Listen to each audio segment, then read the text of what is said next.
हम steel sector के ऊपर बात करेंगे और ऐसे कौन से स्टॉक है जो हम अभी स्टील जो कमोडिटी अप साइकिल चल रहा है उसमें हम पार्टिसिपेट कर सकते हैं या उसमें हम बाइंग अपॉर्चुनिटी देख सकते हैं। तो उसके जो भी पॉजिटिव फैक्टर, नेगेटिव फैक्टर, जो पॉलिटिकल और गवर्नमेंट स्टांस और इंडस्ट्री की डिमांड, ये सारी बातें कवर करेंगे पॉइंट टू पॉइंट। तो कौन से ऐसे स्टॉक है जो हम यहाँ पर बाय कर सकते हैं? Tata steel, JSW, Jindal steel and power और सेल। तो हर एक स्टॉक के अपने अपने पॉजिटिव पॉइंट है, नेगेटिव पॉइंट है, दोनों स्टॉक का डिफरेंस हम यहाँ पर बात करेंगे। सबसे पहले आते हैं कि जो स्टील प्राइस है तो लास्ट कुछ क्वार्टर से इतना बड़ा है, लास्ट 7 क्वार्टर से अगर हम देखेंगे तो जो कमोडिटी प्राइस है हाइक हुई है और इसके मेन रीज़न तो वही है रशिया और यूक्रेन का क्राइसिस। इसके अलावा जो भी कोरोना में जो शिपमेंट का जो मूवमेंट था वो जो स्टॉप हुआ था due to some covid situations, वो भी इसमें ट्रांसपोर्टेशन का भी ऐड हो जाता है। तो इससे हुआ क्या, अमेरिका से लेके पूरे वर्ल्ड में जो इन्फ्लेशन का रेट है वो बढ़ते ही जा रहा है। तो उसमें ऐसा सबसे मेन और अहम भूमिका निभाता है रशिया और यूक्रेन, क्योंकि रशिया और यूक्रेन सबसे लीड करते हैं जो रॉ मटेरियल लगता है स्टील प्रोड्यूसन के लिए, उसके लिए। और उसके अलावा सेकेंड लार्जेस्ट प्रोड्यूसर है स्टील का India. It's a proud moment. अगर हम उसे पॉजिटिव की तरफ से देखेंगे तो अगर रशिया के ऊपर अगर सैंक्शन लगाया जा रहा है तो उसका अल्टीमेटली फ़ायदा तो इंडिया को होने वाला है, क्योंकि रशिया से कोई लेगा नहीं तो डिमांड क्रिएट होगी इंडिया के पास। अगर इंडिया के पास डिमांड फुलफ़िल करने की अगर क्षमता है तो इस सेक्टर में, इस स्टॉक में और जो सेक्टर पे हम बात करेंगे उसमें एक दाव खेला जाएगा, नहीं खेला जाएगा, या हम उसे किस तौर के ऊपर नज़रिए से देखते हैं वो भी हम यहाँ पर देखने की कोशिश करेंगे। तो कुछ इंडिया ने जो अभी कहा कि रशिया तो बंद करेगा अपना सप्लाई क्योंकि उसे कोई लेगा ही नहीं, तो रशिया बंद करे ना बंद करे उससे कोई फर्क नहीं पड़ता। इंडिया को ऐसी अपॉर्चुनिटी मिली है, जो भी सारे बाइंग कस्टमर्स है वो इंडिया के पास कनेक्ट हो गए, लेकिन इंडिया को उतनी प्रोडक्शन कैपेसिटी है, इंडिया की उतनी सिस्टम से अलाउ कर रही है।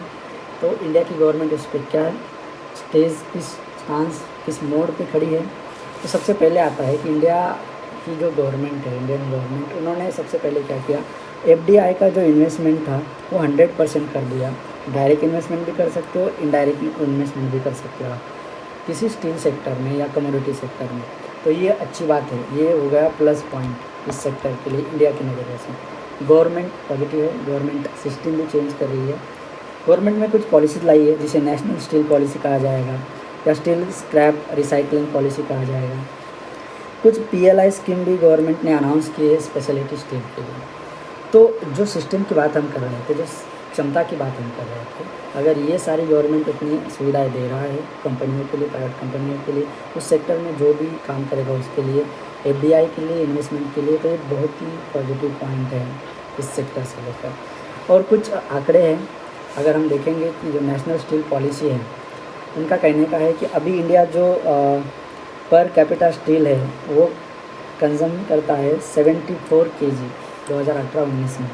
वो 74 kg से पर कैपिटा स्टील कंजम्पशन जाएगा 160 kg बाय 3031। तो आप डिमांड देख रहे हो, यहाँ से 74 से सीधा डबल 160 नियर अबाउट। तो अभी अगर कोई प्लांट जिस ताकत से काम कर रहा है, जिस स्टाफ से, जिस स्किल से, जिस टेक्नोलॉजी से काम कर रहा है, उसे वो दुगना करना पड़ेगा, तभी ये चीज़ फुलफ़िल हो जा सकती है। और सिर्फ इंडिया की डोमेस्टिक की बात चल रही है, अभी इंटरनेशनल फैक्टर तो और भी उसमें ऐड ऑन हो जाएंगे।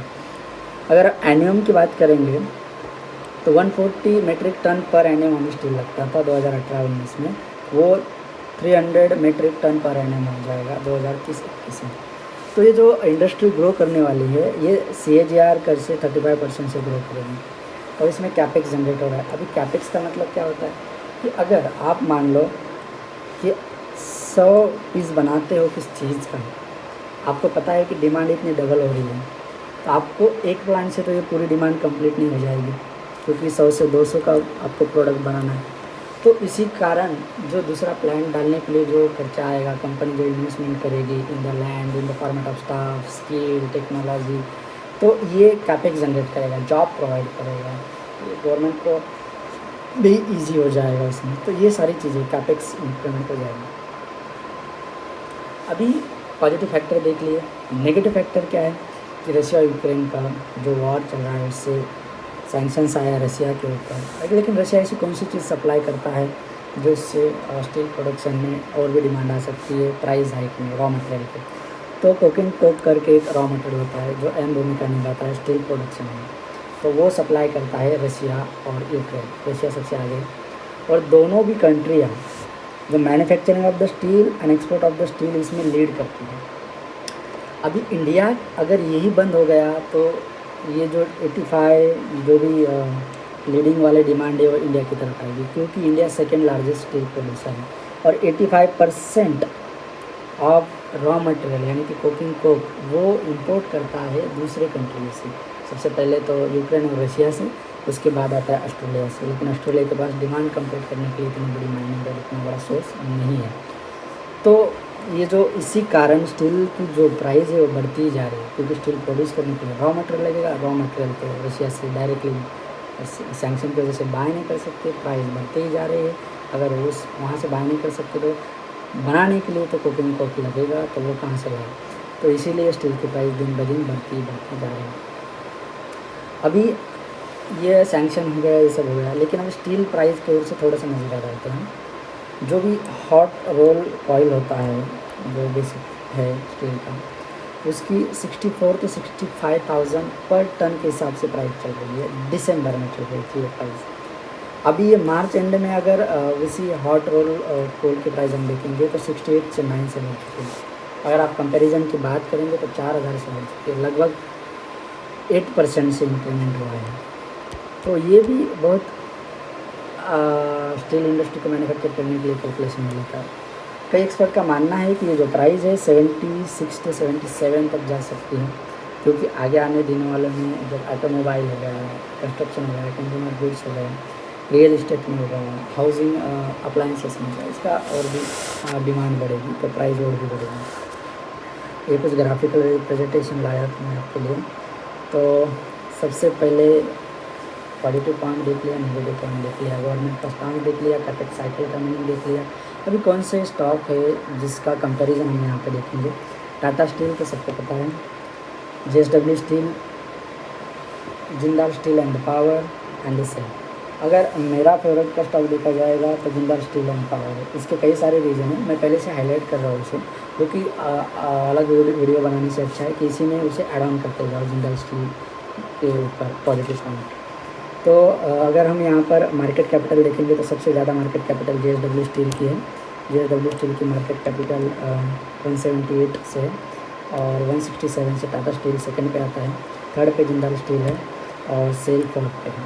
तो सेल एक PSU कंपनी है। और अगर हम शेयर प्राइस देखेंगे तो उसका भी यहाँ पर कंपैरिजन दिया है। अगर हम PE रेशियो, अगर आप वैल्यू इन्वेस्टर है तो आप PE रेशियो कंपेयर कर सकते हैं। जिंदाल स्टील का PE रेशियो भी 9.3 है और 1 ईयर ग्रोथ जो भी क्लोजिंग डेट है लास्ट ईयर पे हम वहाँ से देखेंगे तो हर एक का 47 हर एक का यहाँ पे प्राइस इंडिकेशन दिया है। तो सबसे पहले यहाँ पर पीक में आता है जिंदाल स्टील एंड पावर। अलग अलग सेक्टर के अलग अलग पर्सनल का जिंदाल स्टील एंड पावर के लिए। अभी इस दोनों कंपनियों का जो भी डेप्थ कितना है और आगे जाकर जो भी कैपेक्स की हमने बात की तो वो कितना उन्होंने प्रोजेक्ट किया है इसके बारे में बात करेंगे। टाटा स्टील की हम देखेंगे तो डेप्थ टाटा स्टील में सबसे ज़्यादा डेप्थ पड़ी है 62,000 करोड़ की, बहुत ही ज़्यादा है। और हम कैपेक्स की बात करेंगे उसके परिणाम में तो कैपेक्स आ रहा है 20 से लेकर 12,000 करोड़ का, वो आगे जाकर कैपेक्स करने वाले हैं। अगर आप जिंदाल स्टील एंड पावर का देखोगे तो यहाँ पर उनका जो भी डेप्थ है वो 11,000 करोड़ का है और जो कैपेक्स करने वाले ऑन गोइंग कमेंगे इसमें वो 18,000 करोड़ का करने वाला है। तो जिंदाल स्टील का भी हम देखेंगे तो वही आ रहा है, कंपैरिजन में 10,000 है और 22,000 का कैपेक्स करेंगे। तो ये पॉइंट ध्यान में रखना जब आप इन्वेस्टमेंट को देखोगे इसके लिए। कुछ अभी ये स्टॉक के बारे में कुछ हर एक कंपनी के कुछ पॉजिटिव पॉइंट होते हैं, कुछ नेगेटिव पॉइंट होते हैं। तो हम पॉजिटिव पॉइंट क्या है टाटा स्टील की हम बात करेंगे। टाटा स्टील एक एशिया का फर्स्ट है जो प्राइवेट स्टील कंपनी है और इसका मेन अहम पॉइंट ये है कि टाटा स्टील जो कोकिंग कोक जो लगता है इसका खुद माइनिंग करती है। जो माइनिंग करता है टाटा स्टील, जो कोक रॉ मटेरियल है वो खुद भी माइनिंग लगता है। अगर रशिया से वो माइनिंग का माइनिंग करके कोक की प्राइस बढ़ती है और डिमांड बढ़ती जाएगी, प्राइस भी बढ़ती जाएगी। तो टाटा स्टील एक अल्टरनेटिव देख सकता है कि जो अपनी इंडिया में जो भी कोकिंग के माइन हैं, कोकिंग कोक के, उसे बढ़ाया जाए या उसे इंक्रीमेंट किया जाए ताकि प्राइसिंग पावर उनके हाथ में रहे। जिंदाल स्टील का अगर हम देखेंगे तो जिंदाल स्टील एक स्टील सेक्टर में काम करता है। उससे अलावा जिंदाल स्टील अलग अलग सेगमेंट में काम करता है, जैसे इंफ्रास्ट्रक्चर हो गया, ऑटोमोबाइल हो गया, इलेक्ट्रिकल अप्लाइंसेस हो गया। इसको जो रॉ मटेरियल का स्टील लगेगा सीट फॉर्मेट में या किसी भी आकार में, तो वो भी यहाँ पर इसके पोर्टफोलियो में ऐड ऑन हो जाता है। तो जिंदाल स्टील का सबसे अच्छा पॉइंट है जिंदाल स्टील एंड पावर। जैसे मैंने पर्सनली फेवरेट कहा है जिंदाल स्टील एंड पावर का। तो ये एशिया में भी काम करता है, अफ्रीका में भी काम करता है, ऑस्ट्रेलिया में भी काम करता है। और इसके और एक रीज़न बताना चाहूँगा, तो इसके खुद के भी माइन हैं जो आप यहाँ पर it has a mining capacity more than 9.1 metric ton per annum. और माइन क्या करता है, कोल एंड आयरन ओर, यानी कि जो रॉ मटेरियल लगेगा स्टील मैन्युफैक्चर करने के लिए वही रॉ मटेरियल ये खुद कंपनी माइन कर सकती है। अगर इसके कोल के और आयरन ओर के रेट अगर लंदन स्टॉक एक्सचेंज में या कोल के रेट अगर रशिया में इंक्रीज़ हो जाते हैं तो जिंदाल स्टील अपनी जो भी माइनिंग कैपेसिटी है यहाँ पर जो कोल एंड आयरन ओर प्रोड्यूस करने की उसे इंक्रीज़ कर सकता है और प्राइसिंग पावर में गेन प्ले हो सकता है। इसी कारण PSU सेक्टर की कंपनी है सेल, गवर्नमेंट का स्टेक है इसके पास, इसके अलावा इसके ऊपर कुछ खासियत नहीं है। अगर हम कंपनी की रेवेन्यू की बात करेंगे तीनों चारों का, तो सबसे ज़्यादा रेवेन्यू कलेक्शन होता है टाटा स्टील का और सबसे लास्ट होता है जिंदाल स्टील एंड पावर का। तभी भी जिंदाल स्टील एंड पावर अपना पर्सनल फेवरेट है, इसके रीज़न नीचे है। उसके अलावा अगर हम इनका जो सोर्स है वो पैसे कहाँ से लाते हैं, अगर कोई कंपनी माल बेचती है तो इंडिया में डोमेस्टिक में बेचती है, फॉरेन में भी बेचती है। तो टाटा स्टील का हम अगर बात करेंगे तो टाटा स्टील का प्रोडक्शन बैलेंस है। डोमेस्टिक में अगर आप देखोगे तो इंडिया में 49% मार्केट उनका कैप्चर है और फॉरेन मार्केट 51% है, यानी कि टाटा स्टील का बहुत ही अहम पॉजिटिव पॉइंट है। अगर इंडिया में डिमांड इंक्रीज होती है तो वहाँ पर भी प्रेजेंस है। अगर इंटरनेशनल लेवल पे तो पहले रशिया के ऊपर सैंक्शन लगाया है, अगर किसी को स्टील खरीदना है तो वो रशिया को छोड़ेगा तो और दूसरा ऑप्शन टाटा स्टील निकल जाता है। और सबसे ज़्यादा यूरोप कंट्रीज़ में टाटा स्टील का प्रेजेंस बहुत ही अच्छा है, तो ये प्लस पॉइंट हो जाता है ऑर्डर बुक के लिए टाटा स्टील की ओर से। जिंदाल स्टील एंड पावर का अगर हम देखेंगे तो 92% जो है वो इंडिया से कवर होता है और 8% फॉरेन मार्केट से कवर होता है। अगर 92% के ऊपर हम दाव खेलेंगे तो जैसे इंडिया के गवर्नमेंट के अगर इंफ्रास्ट्रक्चर ले लो, रोड कंस्ट्रक्शन, स्पेंडिंग, एक्सपेंडिचर जो भी है वो गवर्नमेंट ऑफ इंडिया का बहुत ही ज़्यादा स्केल के ऊपर गवर्नमेंट ऑफ इंडिया स्पेंड कर रही है। तो इसी पॉइंट के ऊपर इंडिया की स्टोरी के ऊपर अगर आप एक पॉजिटिव पॉइंट देखते हो या उसके ऊपर आप पॉजिटिव सोचते हो तो ये जिंदाल स्टील का सबसे अहम पॉइंट है, क्योंकि प्राइसिंग पावर भी उसके पास है, डोमेस्टिक मार्केट 92% से कवर किया है तो रेवेन्यू कलेक्शन के हिसाब से बता रहा हूँ, और सेल का भी 94% है सेल। इसके अलावा डिफरेंट हम बातें करेंगे तो अर्निंग बिफोर इनकम, ये जो ईबीटा जो बोलते हैं उसे, ईबीटा में हम अगर बात करेंगे तो ईबीटा में टाटा स्टील और जिंदाल स्टील एंड पावर ये दोनों सेम लेवल पे खड़े हैं, 29-28% के ऊपर आप यहाँ पर देख पा रहे हैं। और नेट प्रॉफिट, चाहे हमने कितना भी माल बेचा हो, खरीदा हो, कुछ भी किया हो, प्रोसेस के ऊपर पैसा लगा, नेट प्रॉफिट कितना हुआ हो। तो नेट प्रॉफिट की बात करेंगे हम तो टाटा स्टील सबसे पहले आता है। अगर कोई 10 रुपये का बेच रहा है तो टाटा स्टील उसमें से 8 रुपये लग सकता है। उसी जगह हम जिंदल पावर का करेंगे तो वो 2 रुपये से 3 रुपये कमाता है। तो नेट प्रॉफिट की ओर से देखेंगे तो Tata steel is better player. Net profit margin के ऊपर हम देखेंगे, परसेंटेज के हिसाब से अगर हम जितना पैसा लगा रहे हैं उसमें से कितना निकल रहा है। सबसे पहले टाटा स्टील, सेकंड नंबर पे आता है जिंदाल स्टील एंड पावर। तो यहाँ पर भी ये प्लस पॉइंट हो गया जिंदाल स्टील एंड पावर का प्रॉफिट की मार्जिन से, क्योंकि हर एक इन्वेस्टमेंट परसेंटेज के हिसाब से निकल जाएगा। उसके अलावा रिटर्न की हम बात करेंगे तो सबसे पहले रिटर्न JSW स्टील, उसके बाद आता है जिंदाल स्टील एंड पावर, इसके बाद टेक्निकल का, ये भी प्लस पॉइंट हो गया। अगर हम जो अकाउंटिंग के हिसाब से अगर देखेंगे तो जिंदाल स्टील बेटर है, और हम सिर्फ प्रॉफिट की ओर से देखेंगे तो टाटा स्टील है। तो ये कुछ रॉ मटेरियल की प्राइस है यहाँ पर हमने दिया है, रॉ मटेरियल की इंक्रीमेंट कैसे क्या हुई आप देख पा रहे हो। अभी यहाँ पर पहले 5,000 के ट्रेड कर रहा था, अभी 9,000 के ऊपर ट्रेड कर रहा है, ये 14,000 तक गया था। तो ये प्राइस और भी बढ़ सकता है आगे आने वाले दिनों में, क्योंकि कोल जो है एंड होने का नहीं होता है। इसके अगर प्राइस में हम देखेंगे तो जनवरी 20 को ये 180-170 के ऊपर था, अभी ये डबल से भी ज़्यादा प्राइस हो गया इसका, नियर अबाउट 480 हो गया। तो ये कोकिंग कोल के असर से जो भी आ रहा है अभी कुछ इस इंडस्ट्री को लेकर कुछ अच्छी बातें कुछ बुरी बातें हैं। तो क्या कोशिश रहना चाहिए, क्योंकि जो इंडस्ट्री है स्टील मेकिंग की, ये साइक्लिकल इंडस्ट्री है। इसमें ऐसा नहीं है कि सालों साल चलता रहेगा। अगर ये सब सैंक्शन की बातें ख़त्म होती है, वॉर ख़त्म होता है, रॉ मटेरियल प्रोड्यूसन की माइनिंग कैपेसिटी बढ़ती है और सारी चीज़ें बढ़ती है, तो उसकी डिमांड बाय डिफ़ॉल्ट बढ़ेगी और डिमांड का सप्लाई भी बढ़ेगी, और दोनों चीज़ें मैच होगी तो प्राइस ड्रॉप होगी। तो ये साइक्लिकल बिजनेस है जो ज़्यादा उसके ऊपर लॉन्ग वेट नहीं चल सकते। तो ये इसका नेगेटिव पॉइंट है।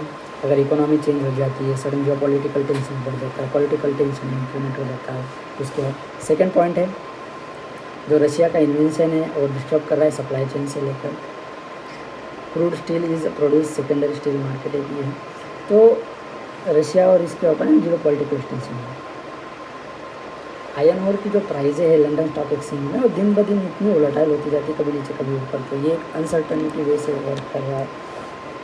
और चाइना की इकोनॉमी स्लो डाउन है, क्योंकि चाइना एक ऐसी कंट्री है जो सबसे ज़्यादा स्टील बनाती है और सबसे ज़्यादा स्टील कंज्यूम भी करती है। अगर हम देखेंगे लास्ट टाइम जो इंफ्रास्ट्रक्चर प्लेयर है वो उन्होंने बैंकरप्ट घोषित किया था, तो चाइना मार्केट डाउन था। तो चाइना में जो डिमांड है वो कम होती जा रही है। डिमांड कम होगी तो उसको भी एक अनसर्टनिटी वे से प्ले कर रहा है। तो कंक्लूजन के हिसाब से अगर हम आएंगे तो कंक्लूजन तो यही कहेगा कि अगर आपको स्टॉक में प्ले करना है तो ये सारी चीज़ें ध्यान में रखो।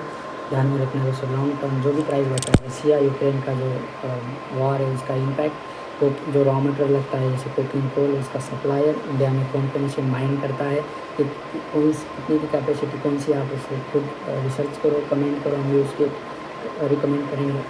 तो P ratio, debt, capex cycle, government expenditure, system का चेंज, ये सारी बातें ध्यान में रखते हुए अगर आप इस साइकिल में पार्टिसिपेट करना चाहते हो, सारी बातें ध्यान में रखो। इसके अलावा उसमें आप इन्वेस्ट करने का सोचो। ऐसे ही अच्छे वीडियो के लिए और इंफॉर्मेटिव वीडियो के लिए लाइक करो, शेयर करो, सब्सक्राइब करो।